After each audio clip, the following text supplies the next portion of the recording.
How do you know when to trust, if to trust, and how to trust? Let's increase your social intelligence and your emotional intelligence by making more distinctions. Remember that intelligence is your ability to make more and more distinctions. The more distinctions you make about any topic, the more intelligent you are. So let's delineate between a few words, beginning from first principles. The first word is trust.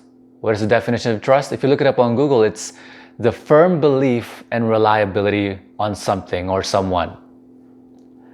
That definition will become very important when we make you efficient and effective when it comes to trust or trusting and how to trust and how you trust.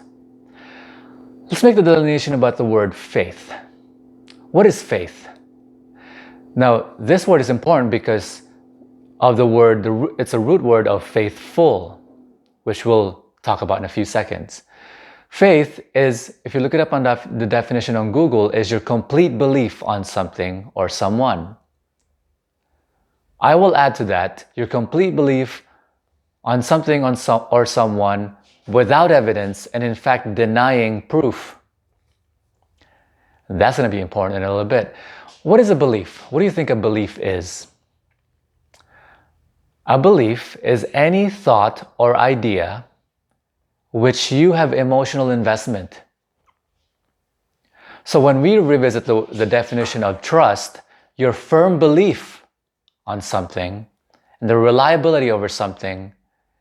And now that you've made the delineation between faith, which is belief, complete belief without evidence.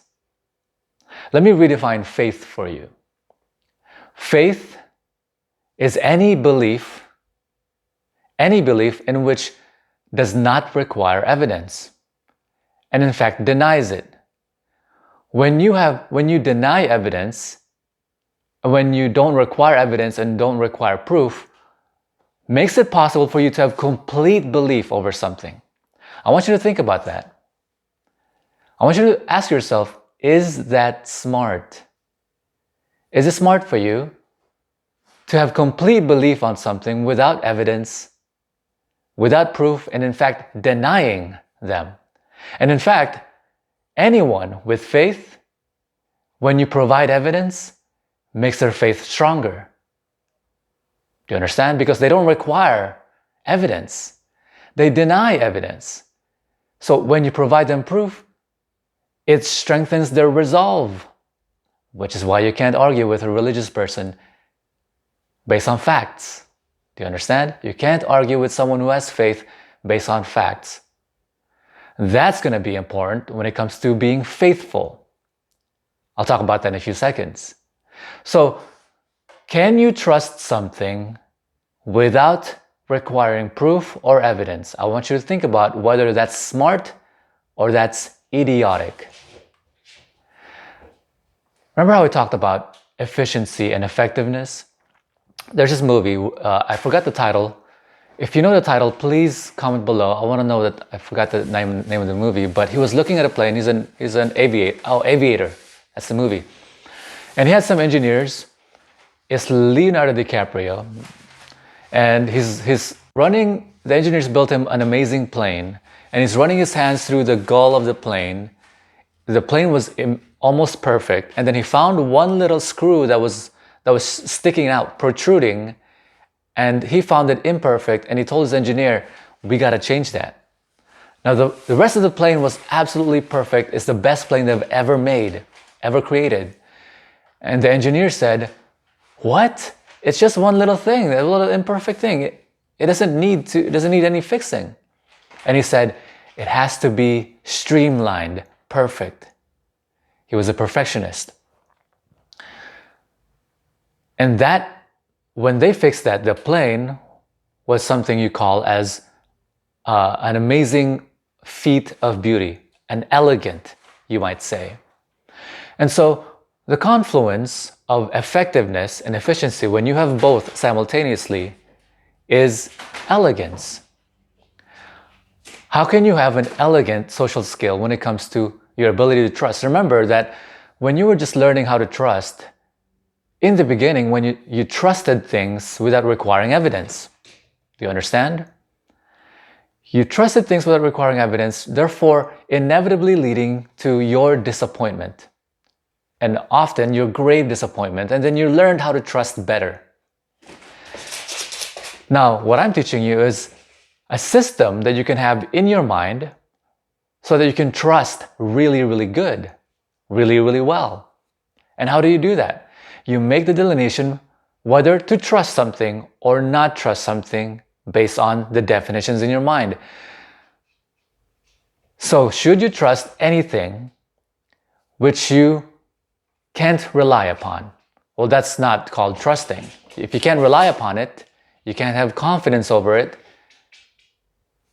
you can't trust it.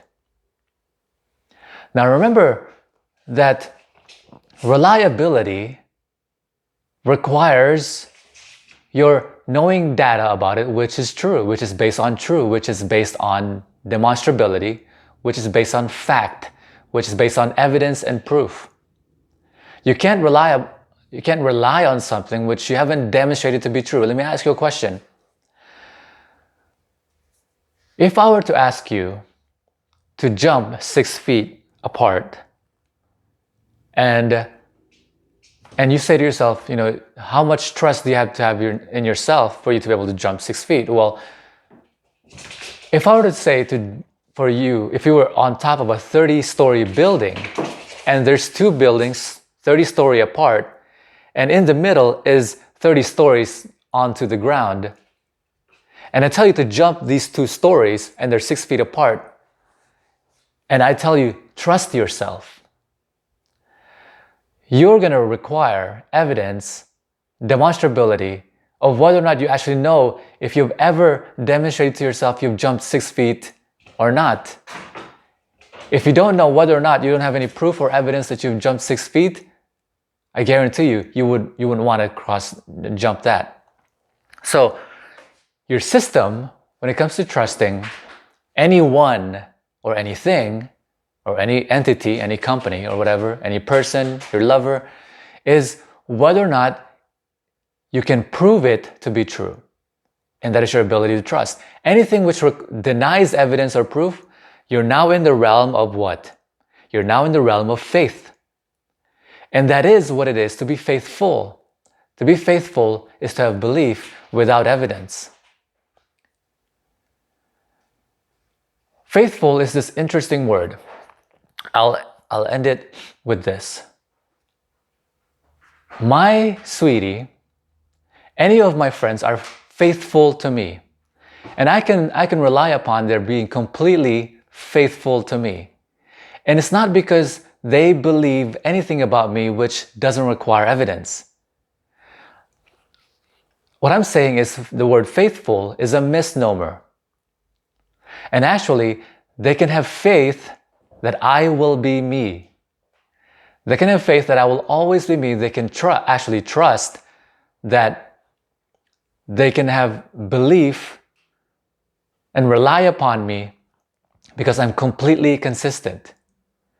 And in fact, instead of being, they can call it trustworthiness, or they can call it beliefful. In fact, what they are is they're faithful because they know that I will always do what's best for me. And I will always, because I love them and I love being around them, I'll always do what's the best for us, what's the benefit for all parties. And I will never deny my happiness. And I will always do things because it makes me happy to do them without requiring anything in return.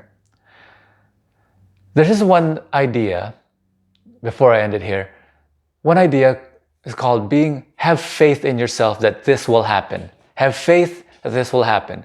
And here's what I will encourage you to do. This is a big business thing where in business they say, have faith that it'll work.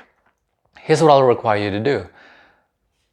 If it makes sense, if it's demonstrable, if someone's already done it, and you can prove it to yourself that it's true, that it can work, that it will work, you now don't require faith. You can now trust. Go to www.greatrelationshipsyou.com for more social and relationship management skills.